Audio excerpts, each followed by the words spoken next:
Housing in ancient Rome brings to mind initially the villa, a large countryside residence. However, many Roman citizens lived in so-called insulae, urban apartment blocks which had up to 7 floors. Only the wealthiest Romans were able to afford a domus, a city mansion, and only the super rich owned a countryside villa. The home of an average citizen in the city of Rome could have looked like this. These blocks of houses the Romans called islands, or insulae in Latin. On the ground floor there were stores, the so-called tabernae. On the upper floors there were cenacula, apartments. The roomiest and best furnished flats were on the first floor. They had multiple rooms, balconies, toilets, and in some cases even running water fed by aqueducts. The residents of the higher floors lived in smaller and poorer apartments, without private toilets, but they were cheaper. On the rooftops of insulae, there were sometimes even improvised wooden sheds. Due to poor building, bad structures and very little space in between the insulae, they had lots of issues. Fires could destroy entire districts. Water could get into the cheaply air-dried brick of the walls during a flooding. This made the insulae, which were fragile to begin with, even more unstable and could even let them collapse. The apartments themselves were often in similar bad shape.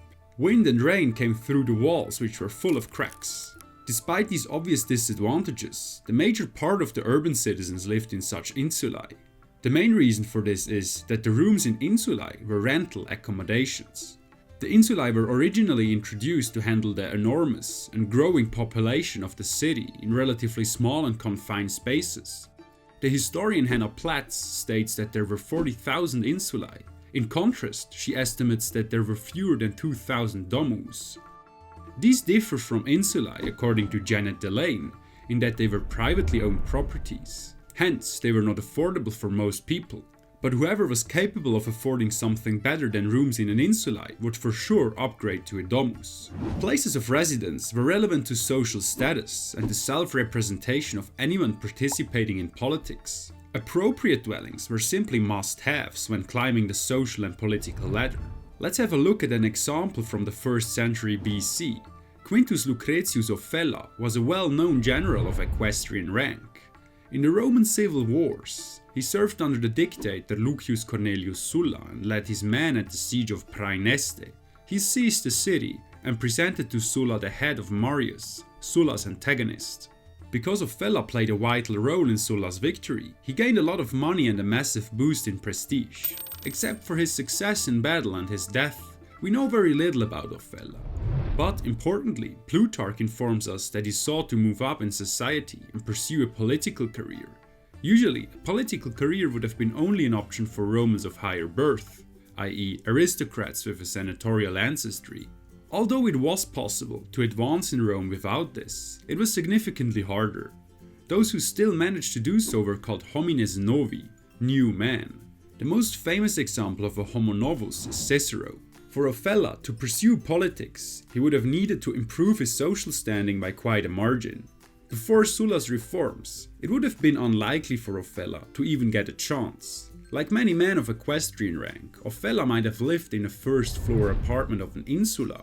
He would thus have needed a private residence, a domus of his own, to be on par with other aristocrats. But to buy or build a domus was no small enterprise. The domus, the house of the Roman elite, was constructed using costly materials such as marble. They were furnished with elaborate decorations, inlaid panels, intricate door jambs and sturdy columns. Both the walls and the floor were embellished with pompous paintings, fabulous frescoes and intricate mosaics. In the outside wall of the domus, facing the streets, were tabernae as well. On entering the domus, through the ostium, the entrance, one first stepped into the vestibulum, the entrance hall, sometimes also called fauces, which means something like open mouth or throat. Through this one passed to the atrium, the center of the domus. The atrium was a large central hall, with a statue or an altar to the household gods. It was surrounded by high-ceiling porticos. In the very center, there was an open square in the roof, the so-called compluvium, through which the rain fell into the impluvium, a basin on the ground. The atrium was the most important part of the domus, because it was the place where the guests and petitioners were greeted. Leading off the atrium was a dining room, the triclinium, a study room, the tablinium, bedrooms, the cubicula and the culina, the culinary kitchen where the slaves prepared meals. The tablinium connected the atrium to the peristylium, a small, roofless courtyard around which the back part of the house was centered. From this part of the domus, one could enter the bathrooms and the kitchen. Somewhere in this part of the house, there was usually a posticum, an entrance for servants and family members who wanted to leave the house unseen. As a whole, the building was constructed on one axis, so that an entering guest could see through the vestibulum, the atrium and the tablinium to the peristylium. The domus was closed towards the streets, and the walls didn't bear any windows. This created a safe space, separating the living space from the outside, which was regarded as dangerous. Since the 1st century BC, the word domus does not only refer to a building but also to a whole household, including family members, servants and slaves. Now, about the time Offella's domus would have been built, he heard that Sulla was looking for new candidates to fill the depleted senatorial benches. Because Ofella hadn't been contacted personally, he decided to run his own campaign for consulship. He even canvassed on the Forum Romanum, despite Sulla had told him not to. Eventually, he figured that he had to improve his architectural self-representation even further and to make his wealth a little more obvious to the public. So he looked for a nice spot on a hill outside the city, say near Tusculum, where he could have built a villa suburbana, a countryside residence. Besides the villa suburbana, there were several other types of villae. There was, for example, the villa rustica, which was basically an estate with functioning agricultural facilities and workshops. This agricultural flair was much less important in other types of villas, but it was a common feature even for primarily representative villas. Ofella would have wanted a place to spend his leisure time, otium, in which he would have perhaps engaged in literary or philosophical pursuits. What sets the villa apart from the domus and the insulae is not only their sheer size, but their placement in nature. Around the Gulf of Naples, in southern Italy, for example, the villae were placed in the mountains, around lakes or close to the sea. A villa was deemed perfect if it dominated the scenery and provided a vast panorama view. In addition, extensive lavish gardens surrounded the houses, and redirected streams gently flowed through the gardens. Ironically, while the poor tenants of urban insulae with cracked walls unwillingly suffered chilly winds, the houses of rich people were placed in windy locations on purpose to ensure fresh air circulation and to reduce bad smells.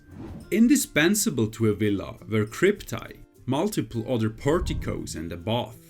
Of course, the furniture and ornamentation depended on the budget of the owner. The range went from modest interiors, focused on an elitist educational landscape, to all the splendor one could think of. Vast mosaics, art collections, mural paintings, extensive libraries or expensive dishes. The villae are also famous for another very important feature, only affordable for the rich: heating. The Romans used so-called hypocausts. The word is derived from the Greek terms hypo, meaning under, and caust, meaning burnt. As shown here, the system of central heating provided warmth by heating the space beneath the ground through the smoke and heat of the furnace. Many rich Romans possessed more than one villa, spent the major part of the year there, and went to their domus in the city only to pursue their political activities. It was a villa in this style Ofella might have wanted to build.